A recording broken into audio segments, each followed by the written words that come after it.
benvinguts a la unitat 2 de FOL, de Formació i Orientació Laboral, sobre recerca de feina. Doncs mirarem una mica els objectius de la unitat. Consistirà a mirar els diferents jaciments d'ocupació que n'hi ha, les tècniques més utilitzades a l'hora de fer cerca de feina, redactar adequadament la carta de presentació i el currículum. Aquí ens aturarem bastant perquè penso que és la part més important d'aquesta unitat i l'objectiu és poder elaborar un currículum. Hi ha diferents modalitats de currículum, models de currículum, però utilitzarem el currículum europeu. Per una altra banda, una segona part molt diferenciada, que hem comentat anteriorment, seria proves de procés de selecció i mirarem com fer una bona entrevista de treball i com superar-la.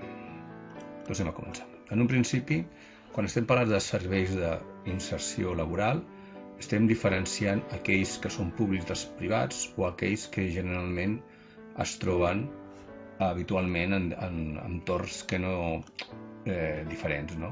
Els habituals.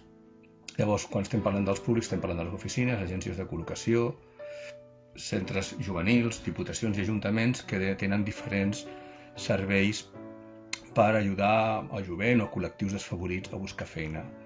Generalment, aquestes oficines de treball, que depenen de l'administració pública, serveis juvenils o adreçats a l'ocupació de l'àmbit de la diputació dels ajuntaments, que són institucions molt més properes, són bastant eficients. A més, hi ha iniciatives de caràcter privat que, evidentment, també s'han de tenir en compte, com les empreses de treball temporal, les consultories de recursos humans, els propis sindicats o agències privades de col·locació. Hi ha iniciatives molt interessants que s'estan duent a terme degut a la crisi. Una d'elles és interessant, si voleu aprofundir en aquest tema, s'anomena les lanzaderas del empleo, que és una iniciativa privada d'un dibuixant molt famós que es diu Paridis, de còmics, que a més es dedica al sector de les reformes i degut al fet que degut a la crisi s'ha hagut de reinventar, és una persona que té una avançada edat i ha creat les lanzaderas de l'empleo, que és una iniciativa molt interessant i que està donant uns grans d'inserció molt curiosos, entre el 80 i el 100%. Això ens evidencia que a nivell d'ocupació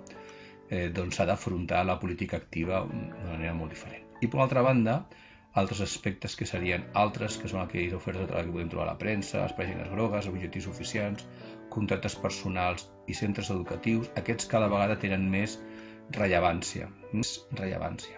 I sobretot, aquí hi ha un apartat important de totes aquelles plataformes dedicades a l'ocupació que hi ha de tot tipus, de tot sector, especialitzades per a diferents àmbits geogràfics, doncs també és molt important. Com a mínim s'ha d'estar amb una actitud de cerca activa, han d'estar inscrites a una o dues d'aquestes plataformes, com a mínim, per poder rebre ofertes constantment.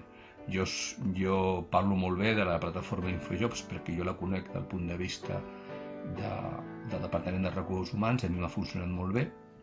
Hi ha altres que van apareixent, unes apareixen, unes desapareixen, però bé, totes són mecanismes interessants, en aquest sentit, aprofitant unes noves xarxes socials. Nosaltres, el primer contacte que tenim a l'hora de buscar feina generalment és a través d'un anunci d'una oferta de treball que pot venir per diferents vies, per aquestes plataformes de treball, pels diferents anuncis que es podem trobar amb els plafons de les oficines de treball o diferents bases de dades que nosaltres podem estar subscrits. Llavors, l'estructura de l'oferta de treball està formada per un encapçalament on apareix l'activitat de l'empresa, el nom i la retribució en alguns casos. A vegades les ofertes penseu que han de ser anònimes, perquè possiblement estan buscant un perfil de treballador que no el tenen i això pot estar posant en perill algun lloc de treball amb una certa organització i per un criteri de prudència no s'acostumen a publicar de manera anònima.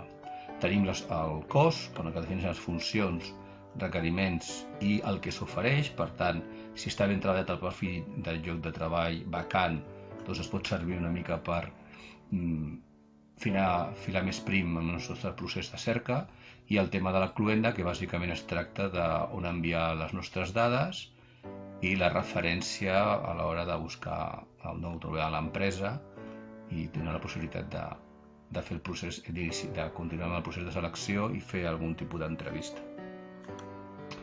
Aquí tenim una oferta que recordar que la vaig extreure fa temps de la plataforma Infojobs, que és el tipus d'oferta estandarditzada que es troba.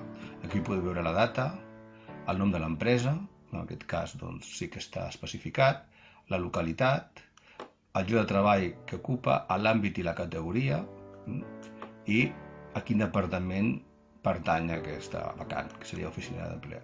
Busquen un treballador i hi ha només una vacant. S'estan especificant l'oferta que necessita una persona formada, com a auxiliar en farmàcia o farmacèutic, amb una experiència de 5 a 7 anys, unes edats concretes, amb uns horaris definits, i demanen una presència, demanen foto i el currículum. Això és un dels requeriments més habituals, és a dir, no podem fer un currículum si no adjuntem una foto formal, tipus carnet. És un consell que us dono perquè s'acostuma a demanar normalment. Continuem. Els estudis mínims, formació professional de grau mitjà, una experiència de 5 anys, com hem comentat abans, i una mica tornen a repetir una mica els requisits anteriors, no? Per definir-los millor. D'acord? I aquí, per exemple, hi ha una excepcionalitat que parla de que qualsevol persona tall.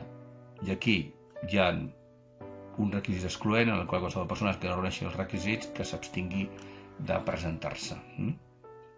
El contracte de caràcter temporal, la completa, el seu horari, la remuneració, que està força bé, i un dels beneficis socials que dona és la formació continuada, com que he expectat, està relacionat amb aquell aspecte que vam estar parlant en una altra unitat de la formació per tota la vida. Això és una estructura. Aquesta és una oferta de treball estament definida que ens dona moltes pistes i podem veure si el nostre perfil és adequat a tota l'oferta. Per exemple, ens aturarem algunes plataformes, com més són Infojobs. Aquesta, per exemple, la interfàcia ha canviat bastant des de l'última captura de pantalla que vaig fer. Llavors aquí podem veure a través d'una paraula clau, podem acotar de forma geogràfica el nostre àmbit de cerca, així com la nostra categoria.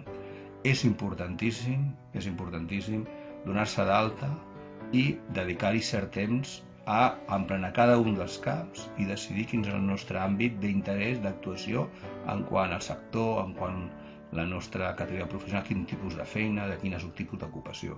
Val la pena estar-s'hi 1 hora i mitja, bàsicament, ben centrats en aquest tema, perquè després les ofertes que rebràs seran molt acotades al que tu vols, no? I aquesta hora i mitja que inverteixes després serà molt ben utilitzada. D'altra manera, tindrem moltes ofertes diversificades, de diferents àmbits, i d'alguna manera la informació que ens arribarà ens podrà arribar a col·lapsar i no podem prendre certes preses de decisions respecte a presentar-los o no a una oferta determinada.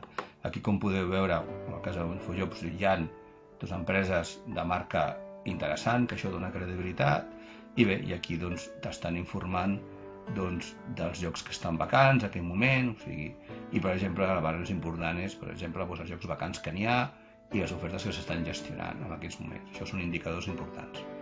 Aquí tenim laboris.net, que també és una molt semblant.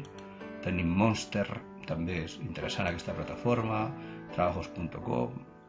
Llavors, a l'hora de buscar feina, ja amb l'informe de l'ORS ens deia, ja ens marcava dintre de l'àmbit de l'ocupació, de les possibles jaciments o feines futures, ja es marcava una mica les tendències d'aquests últims anys.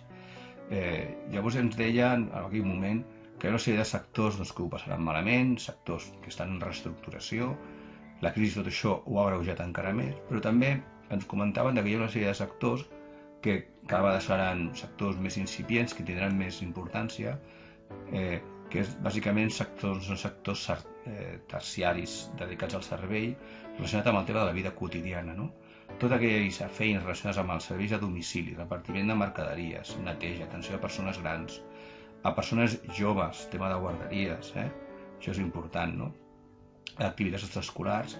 Hi ha un jaciment d'ocupacions, tant per compte propi com compte aliena, també hauríem de plantejar el tema de l'autoocupació com una alternativa, que es podrien muntar negocis, donar serveis o facilitats a persones que es troben en aquest tipus de situació i donen serveis a la vida quotidiana avui en dia, que cada vegada és més complexa, i com que hi ha una mala conciliació de vida familiar i professional en aquest país, que fins i tot ara està intentant veure si les condicions de treball i la conciliació es pot dur a terme, fins i tot com hi ha les jornades o els hàbits professionals, estem en un debat molt interessant en aquests moments, doncs hi haurà possibilitats de treball en aquest sentit.